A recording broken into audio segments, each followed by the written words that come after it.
100-র বেশি নারীকে অপহরণ, ধর্ষণ, হত্যা এবং হত্যার পর আবারও ধর্ষণ, কখনো কখনো সেই মৃতদেহের মাংস খাওয়া।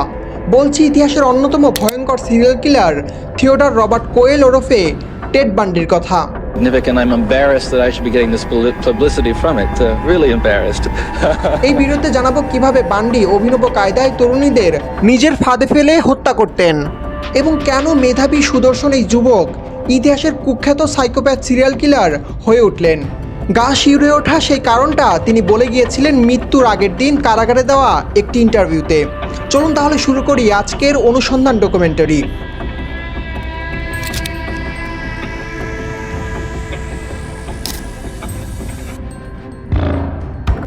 বান্ডির জন্ম 1946 সালে আমেরিকার ভারমন্ট অঙ্গরাজ্যে। তার মায়ের নাম লুইস কোয়েল হলেও তার বাবা কে তা আজ পর্যন্ত জানা যায়নি। তার মা দাবি করেন জ্যাক ওথিরটন নামক এক নাবিকের সাথে শারীরিক সম্পর্কের ফলে বান্ডির জন্ম হয়েছে, যদিও পরবর্তীতে অনুসন্ধানে জানা যায় এই নামে নৌবাহিনীতে কেউই কর্মরত ছিল না। এমনকি বান্ডির পরিবারের অনেকে সন্দেহ করত যে তার বাবার কেউ নয় বরং তার আপন নানা স্যামুয়েল কোয়েল। 1950 সালে একটি ভালো চাকরির সন্ধানে বান্ডির মা ওয়াশিংটনে চলে আসেন। সেখানে জনি বান্ডি নামক এক বাবুর্চিকে বিয়ে করেন তিনি। থিওডর কোয়েল তার সৎ বাবার নামের সাথে মিলিয়ে নিজের নামেও বান্ডি যোগ করেন। সে হয়ে ওঠে টেড বান্ডি। ছোটবেলা থেকেই বান্ডি ছিলেন ভীষণ মেধাবী। নিয়মিত গির্জায় যাওয়া, স্কাউটিং করা সহ খেলাধুলাতেও টেড ছিলেন অনেক দক্ষ। অবশ্য তার বিশ্ববিদ্যালয়ের জীবনটা অতটা ভালো ছিল না, কারণ এখান থেকেই তৈরি হয় তার সিরিয়াল কিলার হয়ে ওঠার মানসিকতা, যা তিনি ইন্টারভিউতে বলে গিয়েছেন। সেখানে যাচ্ছি একটু পর। তার আগে সংক্ষেপে জেনে নেই তার হত্যাযজ্ঞ ও জেল থেকে কয়েকবার পালানোর লোমহর্ষক কাহিনী। টেড বান্ডি ছিলেন প্রায় 6 ফুট লম্বা, দেখতে ফর্সা, বাদামি চুল, অদ্ভুত সুন্দর নীল চোখ ও অসাধারণ কথা বলার স্টাইল তার ব্যক্তিত্বকে করেছে আকর্ষণীয়। আর এই সৌন্দর্যের ব্যাপারটিকে কাজে লাগিয়েছিলেন তিনি। নিজের ব্যক্তিত্বকে কাজে লাগিয়ে মেয়েদের নিজের শিকারে পরিণত করতেন তিনি। অফিসিয়ালি বান্ডির সিরিয়াল কিলিং মিশনের সময়কাল ছিল 4 বছরের মতো, 1974 সাল থেকে 1978। কিন্তু বান্ডির জবানবন্দি মতে তিনি প্রথম অপহরণ করেন 1969 সালে আর প্রথম খুন করেন 1972 সালে। টেড বান্ডির দ্বারা খুন হওয়া নারীদের মাঝে সন্ধান পাওয়া প্রথম নারী হলেন ওয়াশিংটন বিশ্ববিদ্যালয়ের ছাত্রী লিন্ডা অ্যান হিলি। 1974 সালের 1 ফেব্রুয়ারি তিনি দরজা ভেঙে লিন্ডার ঘরে ঢোকেন, ভারী রড দিয়ে তাকে আঘাত করে অজ্ঞান করেন এবং বিছানার চাদরে মুড়ে নিয়ে পালিয়ে যান। এরপর প্রায় প্রতি মাসেই একজন করে ছাত্রী নিখোঁজ হতে থাকে। প্রতিবারই বান্ডি একই কৌশল অবলম্বন করতেন। তিনি হাতে প্লাস্টার করে তার বক্সওয়াগন বিটল গাড়িটি নিয়ে বেরিয়ে পড়তেন। তারপর নীরব শুনশান জায়গায় কোনো তরুণীকে দেখতে পেলে তার কাছে গাড়িতে মালামাল তুলে দেওয়ার জন্য সাহায্য চাইতেন ভাঙা হাতের অজুহাত দিয়ে। তরুণীটি যখনই সহজ সরল মনে তাকে সাহায্য করতে গাড়ির কাছে আসতো, তখনই সে পরিণত হতো বান্ডির শিকারে। এভাবেই চলতে থাকে বান্ডির হত্যাযজ্ঞ। তবে সেই বছরেরই 14 জুলাই তিনি সিয়েটলের স্টেট পার্কের কাছে একইভাবে হাত ভাঙার অজুহাতে 22 বছর বয়সী জ্যানিস গ্রাহামের কাছে সাহায্য চান। তিনি জ্যানিসকে অনুরোধ করেন তার গাড়িতে একটি ছোট নৌকা তুলে দিতে। বান্ডির অবস্থা দেখে জ্যানিস রাজি হয়ে যান, কিন্তু গাড়ির কাছে এসে জ্যানিস কোনো নৌকা দেখতে পান না। এতে তিনি আশ্চর্য হলে বান্ডি বলেন নৌকাটি পাহাড়ের উপরে তার এক আত্মীয়র বাসায় রয়েছে। এমন কথায় জ্যানিসের সন্দেহ হয়। তিনি তাই স্বামীর সাথে দেখা করার অজুহাত দিয়ে সেখান থেকে সরে যান। এই জ্যানিসই পরে পুলিশের কাছে বান্ডির পরিচয় শনাক্তে সাক্ষী দেন। তবে জ্যানিসকে স্বীকার করতে না পারলেও সেই দিনই ওই এলাকা থেকে অট এবং নসলুন নামের 2 তরুণীকে অপহরণ করেন বান্ডি। 2 মাস পর তাদের মৃতদেহ নগ্ন অবস্থায় পাওয়া যায় এক পাহাড়ে, যেই পাহাড়ে বান্ডি অধিকাংশ হত্যা করেছিলেন। বান্ডির খুন করার পদ্ধতি ছিল একেবারেই আলাদা। তিনি শুরুতেই তরুণীদের শক্ত কিছু দিয়ে আঘাত করে অচেতন করতেন, এরপর গলা টিপে তাকে মেরে ফেলতেন। কখনো কখনো তিনি ধর্ষণ করতেন, কখনো কখনো আবার মৃতদেহের সাথেও শারীরিক সম্পর্ক করতেন। 1975 সালের 16 আগস্ট দ্রুত বেগে গাড়ি চালানোর অপরাধে প্রথমবারের মতো পুলিশের হাতে ধরা পড়েন টেড বান্ডি। হাইওয়ে পুলিশ তার গাড়ি সার্চ করে রড, মুখের মাস্ক, গ্লাভস, হ্যান্ডকাপস, শেকল, দড়িসহ অদ্ভুত কিছু জিনিস পান, যার ফলে পুলিশ তাকে ডাকাত বলে সন্দেহ করেন। পরে বান্ডির বাসা সার্চ করেও সন্দেহজনক কিছু না পাওয়ায় তাকে ছেড়ে দেয় পুলিশ। এবার ভাগ্য বেশ ভালো ছিল বান্ডির, কারণ পাশের একটি স্টোর রুমেই তিনি তার হাতে খুন হওয়া তরুণীদের ছবি ও কাপড় লুকিয়ে রেখেছিলেন। তবে এরপর থেকেই নিয়মিত পুলিশের নজরদারি ও জেরার মুখোমুখি হতে হয় তাকে।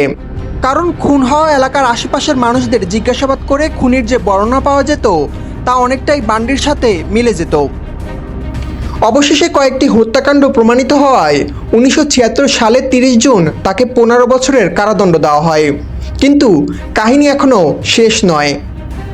ওকালতি জানা টেড বান্ডি আপিল করেন আদালতের রায়ের বিরুদ্ধে এবং নিজেই নিজের পক্ষে আইনি লড়াই চালিয়ে যাওয়ার সিদ্ধান্ত নেন। এমন এক পরিস্থিতিতে একদিন তিনি আদালতের লাইব্রেরিতে নিজের কেসের জন্য বই খোঁজার বাহানা করে যান এবং একটি বইয়ের তাকের পেছনে থাকা জানালা খুলে দোতলা থেকে ঝাঁপিয়ে পড়েন। সেখান থেকে তিনি সোজা চলে যান তার সেই দক্ষিণ অ্যাসপেন পাহাড়ে। সেখানে 6 দিন থাকার পর শহরে আসার পরপরই আবার তিনি পুলিশের হাতে ধরা পড়েন। এরপর বান্ডি আবারও জেল থেকে পালানোর পথ খুঁজতে থাকেন। সিনেমার মতো তিনি একটি ব্লেড জোগাড় করে প্রতিদিন সন্ধ্যায় অন্যান্য কয়েদিরা যখন গোসল করায় ব্যস্ত থাকত তখন তিনি সিলিংয়ে গর্ত করতেন। এভাবে কিছুদিনের মাঝেই প্রায় 1 ফুটের মতো গর্ত করে ফেলেন তিনি। এর মাঝেই তিনি নিজের ওজন কমিয়ে ফেলেন প্রায় 16 কেজির মতো। এবার সেই গর্ত দিয়ে ভবনের ছাদে উঠে তিনি পালানোর রাস্তা খুঁজতে লাগলেন। ডিসেম্বরের 30 তারিখে জেলের সব অফিসাররা যখন বড়দিনের উৎসব পালনে ব্যস্ত তখন সেই সুযোগে বান্ডি আবারও পালালেন। পালিয়ে এবারও আগের মতো ছদ্মবেশ ধরে বেরিয়ে পড়লেন রাস্তায়। চুরি করলেন আরও একটি হলুদ রঙের বক্সওয়াগন গাড়ি। শিকাগো থেকে মিশিগান আটলান্টা হয়ে অবশেষে জানুয়ারির 8 তারিখে ফ্লোরিডার টালাহাসিতে ক্রিস হ্যাজেন ছদ্মনামে একটি রুম ভাড়া নেন টেড বান্ডি। তার এই নতুন বাসাটি ছিল ফ্লোরিডা স্টেট বিশ্ববিদ্যালয় থেকে অল্প কিছু দূরে। এরপর থেকে বিশ্ববিদ্যালয়ের ছাত্রীদের মধ্য থেকে নতুন টার্গেট খুঁজতে লাগলেন বান্ডি। অবশেষে এলো বান্ডির জীবনের সবচেয়ে কুখ্যাত রাত। সেদিন রাত প্রায় 3টার দিকে দরজা খুলে কাই ওমেগার সরোরিটি হাউসে প্রবেশ করলেন সিস্টার নিটা নিয়ারি। হঠাৎ করে উপরতলা থেকে বেশ জোরে কারো দৌড়ানোর শব্দ পেলেন তিনি। এর পরপরই তার সামনে দিয়ে বাতাসের বেগে পালিয়ে যান বান্ডি। তার মাথায় ছিল কালো ক্যাপ, গায়ে কালো কোট আর হাতে কাঠের তৈরি শক্ত কোনো লাঠি। সিস্টার নিয়ারি ভয় পেয়ে তাড়াতাড়ি তার রুমমেট ন্যান্সি ডাউডিকে জাগিয়ে তোলেন। হঠাৎ করেই সরোরিটি হাউসের আরেক সিস্টার কারেন চ্যান্ডলার মাথায় হাত দিয়ে তার রুম থেকে বেরিয়ে আসেন। তাকে দেখে ভয় পেয়ে যান সবাই, কারণ চ্যান্ডলার পুরো মাথা ভেসে যাচ্ছিল রক্তে। তাড়াতাড়ি ডাকা হলো পুলিশকে। পুলিশ এসে সবগুলো রুম সার্চ করতে লাগলো, কিন্তু একটি রুমে গিয়ে ডাকাডাকি করেও কোনো সাড়া পাওয়া গেল না। অফিসাররা রুমে ঢুকে সেই রুমের বাসিন্দা লিসা লেভিকে পেলেন শরীর উল্টো করে চাদর দিয়ে মোড়ানো অবস্থায়, তার সারা শরীরে রক্ত। একজন অফিসার তার গায়ের চাদর সরাতেই দেখতে পেল তার কোমরে মানুষের কামড়ের দাগ। অনেকখানি মাংস কেউ যেন কামড়ে ছিঁড়ে নিয়ে গেছে। লেভিয়ার তখন বেঁচে ছিলেন না। পাশের হাউজের আরেক সিস্টার মার্গারেট বোমেনকেও একইভাবে হত্যা করা হয়েছিল। তবে সে রাতের এই ঘটনায় ক্লেইনার এবং চ্যান্ডলার বেঁচে যান। এই ঘটনার প্রায় 1.5 ঘন্টা পরে 6 ব্লক দূরের 431 ডাউন্ডি স্ট্রিটে বান্ডি আবারও আঘাত হানেন। এবার তার শিকার ছিলেন চেরিল থমাস নামক এক তরুণী। তার কান্নার আওয়াজ শুনে পাশের অ্যাপার্টমেন্টের বাসিন্দারা দৌড়ে আসেন। তাদের আসার শব্দ পেয়েই পালিয়ে যান বান্ডি। পুলিশ হন্যে হয়ে বান্ডিকে খোঁজার চেষ্টা করলেও তার কোনো হদিস পাওয়া যাচ্ছিল না। বলা হয় চোরের 10 দিন তো গৃহস্থের 1 দিন। অবশেষে এলো সেই দিন, 1978 সালের 15ই ফেব্রুয়ারি। পুলিশ অফিসার ডেভিড লি পেনসাকোলার সার্ভেন্টস স্ট্রিটে গাড়ি নিয়ে টহল দিচ্ছিলেন। হঠাৎ করে একটি রেস্টুরেন্টের পেছনে দাঁড় করানো হলুদ রঙের একটি বক্সওয়াগন গাড়ি দেখতে পান তিনি। রেস্টুরেন্টটি ততক্ষণে বন্ধ হয়ে গিয়েছিল। অফিসারের তাই কিছুটা সন্দেহ হলো। দ্রুত বান্ডির গাড়ির নাম্বার পুলিশ স্টেশনে জানিয়ে লি জানতে পারলেন গাড়িটি চুরি করা হয়েছে। বান্ডিও বুঝতে পেরেছিলেন ব্যাপারটি, তাই তিনি গাড়িটি নিয়ে দ্রুত সেখান থেকে সরে যেতে চাইলেন। কিন্তু পুলিশ লি বক্সওয়াগনটিকে ধাওয়া করতে লাগলো। দ্রুত বেগে গাড়ি চালিয়ে টেড বান্ডি পুলিশের হাত থেকে মুক্তি পেতে চাইছিলেন, কিন্তু পারলেন না। একটু পরেই বান্ডি তার গাড়িটি থামাতে বাধ্য হন। কোমরে থাকা পিস্তলটি হাতে নিয়ে খুব সাবধানে বান্ডির দিকে এগোতে লাগলেন ডেভিড। বান্ডি তার স্বভাবসুলভ চালাকি দিয়ে লির চোখ ফাঁকি দিতে চাইলেন, কিন্তু ব্যর্থ হলেন। এরপর হঠাৎ করেই তিনি পুলিশকে আক্রমণ করে পালাতে চাইলেন, কিন্তু পুলিশ ডেভিড লির দক্ষতায় সেটি আর সম্ভব হলো না। শেষবারের মতো ধরা পড়লেন টেড বান্ডি। কিন্তু বান্ডির ছদ্মনামের কারণে তখনও পুলিশরা বুঝতে পারেনি যে তাদের জালে ধরা পড়েছে মার্কিন ইতিহাসের কুখ্যাত সাইকোপ্যাথ কিলার।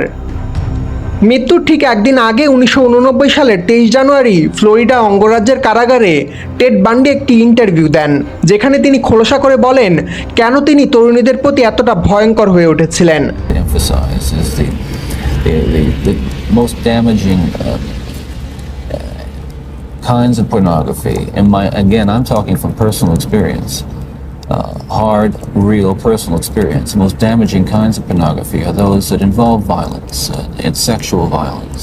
টেড বান্ডির এই বক্তব্য থেকে এটি পরিষ্কার যে তিনি তার ব্যক্তিগত অভিজ্ঞতা থেকে বলেছেন, পর্নোগ্রাফির সবচেয়ে ক্ষতিকারক দিক হলো এটি আপনার মধ্যে যৌন সহিংসতা উৎপন্ন করে এবং যা আপনাকে অপরাধী হতে উৎসাহ দেয়। সাক্ষাৎকারে তিনি আরও বলেছেন, Further, I think it's important to me that people believe what I'm saying, to tell you that I'm not blaming pornography and not saying that it caused me to go out and do certain things. And I take full responsibility for whatever I've done and all the things that I've done. That's মানুষ আমার সম্পর্কে যেমন ভাবে তার জন্য আমি পর্নোগ্রাফিকেই সম্পূর্ণ দায় দিতে চাই না। আমি যা করেছি তার জন্য আমি অধিকাংশ দায়ী, কিন্তু তবুও আমার সকল অপরাধের পেছনে পর্নোগ্রাফির অনেকটা ভূমিকা রয়েছে। আদালতে বান্ডির বিরুদ্ধে যেসব খুনের অভিযোগ আনা হয়েছিল তার প্রায় সবই প্রমাণিত হয়েছে। তার মৃত্যুদণ্ডের আদেশ নিশ্চিত করে বিচারপতি এডওয়ার্ড ডি কাওয়ার্ড যে কথাগুলো বলেন তা ছিল হৃদয় কাঁপানো। তিনি বলেন, "It is ordered that you be put to death by a current of electricity. That current be passed through your body until you are dead. Take care of yourself, young man. I say that to you sincerely. Take care of yourself, please."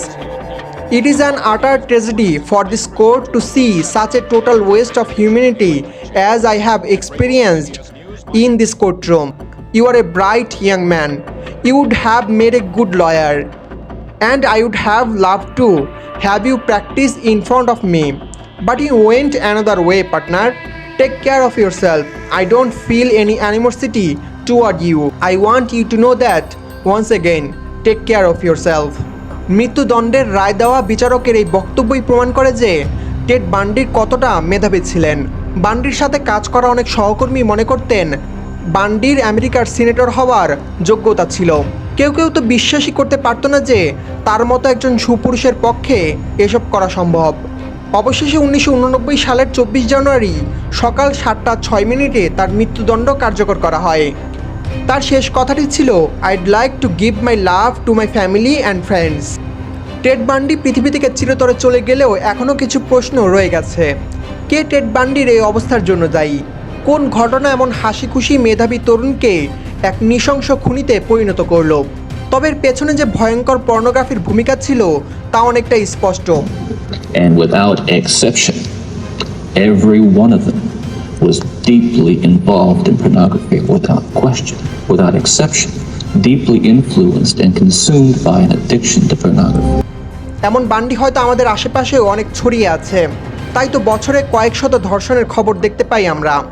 কিন্তু একটি রহস্য আজীবনই থাকবে, কেন শুধুমাত্র মাঝখানে স্মৃতি করা ঘন চুলের নারীরাই টেড বান্ডির আক্রমণের শিকার হয়েছিলেন? দর্শক, ভিডিওটি সম্পর্কে আপনার মূল্যবান মতামত আমাদেরকে কমেন্ট করে জানাবেন। দেখা হচ্ছে পরবর্তী অনুসন্ধান ডকুমেন্টারিতে। ততক্ষণ পর্যন্ত ভালো থাকুন, সুস্থ থাকুন, আপনার উপর শান্তি বর্ষিত হোক। ফি আমানিল্লাহ।